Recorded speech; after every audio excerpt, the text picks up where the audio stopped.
باللہ من الشیطان الرجیم بسم اللہ الرحمن الرحیم یا ایھا الذین آمنو اے وہ لوگ جو ایمان لائے ہو قاتلوا الذین لڑو ان لوگوں سے یلونکم جو تمہارے قریبی ہیں من الکفار کفار میں سے.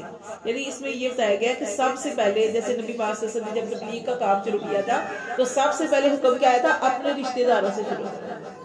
پھر پاس جو کافر ہے اب یہ نہیں کہ ادھر کو چھوڑ کے پہلے دور دور جا کے لڑائیاں کریں, نہیں, یہاں پہ حکم دیا گیا کہ یا ایھا الذین آمنو اے وہ لوگوں جو ایمان لائے ہو قاتلوا الذین لڑائی کرو پہلے ان لوگوں سے یلونکم جو تمہارے قریبی ہیں قریب ہے من الکفار کفار میں سے ولیجدوا اور چاہیے کہ وہ پائیں فیکم غلظہ تمہارے اندر سختی. یعنی کافر جو ہے ان کو پہلے سمجھاؤ, اگر وہ نہیں سمجھتے پھر ان سے لڑائی کرو, جہاد کرو, جنگ کرو, اور پھر تم یعنی سختی ہونی چاہیے مسلمانوں کے اندر. یہ نہیں کہ ان کے لیے نرمی نہیں ہونی چاہیے, ان سے دوستی نہیں ہونی چاہیے. اللہ فرماتے ہیں ولیجدوا چاہیے کہ وہ پائیں فیکم تم میں غلظہ سختی پائیں. وعلموا اور خوب جان لو ان اللہ بے شک اللہ مع المتقین کہ اللہ تعالیٰ متقین کے ساتھ ہے. وَإِذَا اور جب ما انزلت جب کوئی اتاری جاتی ہے سورت کوئی سورت فمنہم تو بس ان میں سے من یقولو کوئی کہتے ہیں ایکم کے کس کو زادت ہو زیادہ کیا حاضی اس صورت میں ایمان میں. دیکھیں یہاں بھی یہ بتایا گیا کہ نبی پاک صلی اللہ علیہ وسلم کی جب محفل لگا کرتی تھی تو وہاں پہ منافق لوگ بھی بیٹھا کرتے تھے. وہ تو اللہ تعالیٰ نے بذریعہ وہی نبی پاک صلی اللہ علیہ وسلم کو بتا دیا ہوا تھا کہ فلاں فلاں منافق ہے, لیکن لوگوں کو تو نہیں پتا تھا. وہ ایسے محفل میں آ کے بیٹھتے تھے اپنی طرف سے سر جھکا کے کہ کسی کو پتہ ہی نہیں چلتا تھا, تو اتنے ادب سے بیٹھتے تھے کہ تو کوئی کہہ نہیں سکتا تھا کہ یہ منافق ہے. اس لیے یہاں پہ دیکھیں بتایا گیا کہ جب وہ محفل لگی ہوتی تھی وہاں پہ منافق بھی بیٹھا کرتے تھے, اور جب آپ صلی اللہ علیہ وسلم کے اوپر کوئی وحی نازل ہوتی تھی تو جس میں جہاد کا حکم یا کوئی بھی حکم دیا جاتا تھا مسلمانوں کو تو وہ حکم ان کے اوپر سخت گراں گزرتا تھا. تو اس وقت یہ لوگ جو تھے نا وہ اس محفل سے آنکھیں بجا کے باہر نکل جاتے تھے اور ایک دوسرے کی طرف دیکھتے تھے کہ کہیں ہمیں کوئی دیکھ تو نہیں رہا, جیسے آنکھ بچا کے محفل سے اٹھ جانا. تو یہاں پہ یہ بتایا گیا کہ وَإِذَا اور جب ما انزلت جب وہ نازل کی جاتی ہے سورت کوئی سورت فمنہم پس ان میں سے من یقولو کوئی کہتا ہے, پہلے آپس میں کہتے ہیں, کیا کہتے ہیں ایکم کس کو زادت ہو زیادہ کیا حاضی ایمانا اس سورت میں ایمان ہے. یعنی جو حکم ہے جو سورت نازل ہوئی ہے کہیں تمہارا ایمان تو نہیں بڑھ گیا. اللہ فرماتے ہیں فَأَمَّا الَّذِينَ آمَنُوا پس وہ لوگ جو ایمان والے ہیں فَزَادَتْهُمْ ایمان ان کا زیادہ ہوتا ہے ایمان. ایمان والوں کا ایمان بڑھتا ہے ایمان والوں کی بات سن کر. وَهُمْ يَسْتَبْشِرُونَ تو خوشیاں بھی مناتے ہیں کہ ان کا ایمان, جیسے محفل لگی تھی نبی پاک سے باتیں کرتے تھے سمجھاتے تھے ان کا ایمان بڑھ جاتا تھا.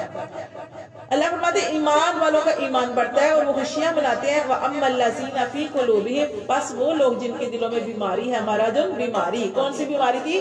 نفاق کی, منافقت کی.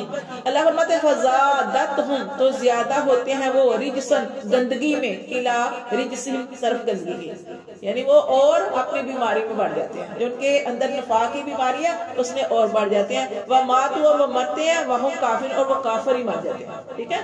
اللہ فرماتے ہیں اولا یرون کیا وہ نہیں دیکھتے انہم کہ بے شک وہ یفتنون وہ آزمائے جاتے ہیں فی کل مرۃ ہر سال, مرۃ ایک مرتبہ او مرتين یا دو مرتبہ.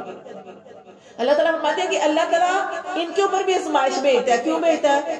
سال میں ایک دفعہ یا دو دفعہ کیوں آزمائش بھیجتے ہیں؟ شاید یہ اپنے اس عمل سے توبہ کر لیں.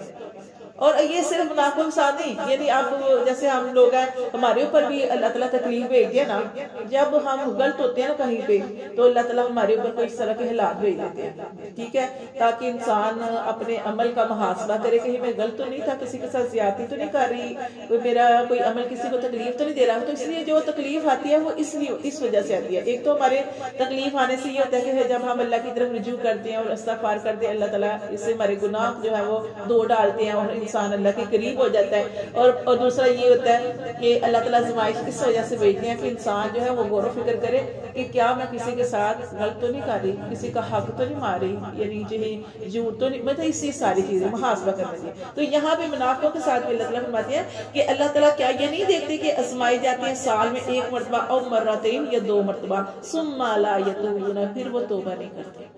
آزمائش آتی ہے پھر وہ توبہ نہیں کرتے، وَلَا هُمْ يَذَكَّرُونَ اور نہ ہی نصیحت پکڑتے ہیں۔ اللہ تعالیٰ آزمائش دیکھیں کیوں بھیجتے ہیں کہ دو چیزوں کا یہاں پہ ذکر گیا کہ ایک تو انسان اللہ کی طرف رجوع کرے، توبہ کر لے، اور دوسری چیز کیا کہ نصیحت حاصل کرنی چاہیے، ٹھیک ہے؟ تو اللہ فرماتے ہیں نہ وہ توبہ کرتے ہیں اور نہ وہ نصیحت حاصل کرتے ہیں۔ پھر اللہ فرماتے ہیں وَإِذَا اور جب ما انزلت جب نازل کی جاتی ہے سورت کوئی سورت نظرا تو وہ دیکھتا ہے بعضهم ان کا بعض الی بعض بعض کی طرف، یعنی جب کوئی سورت اتری ہوتی ہے وہی نازل ہو رہی ہوتی ہے تو ایک دوسرے کی طرف آنکھیں منافقوں کی طرف دیکھتے ہیں، کیا کہتے ہیں حال یراکم کیا دیکھا تو نہیں من احد کسی ایک نے ثم انصرف پھر وہ نکل جاتے ہیں اس لیول سے۔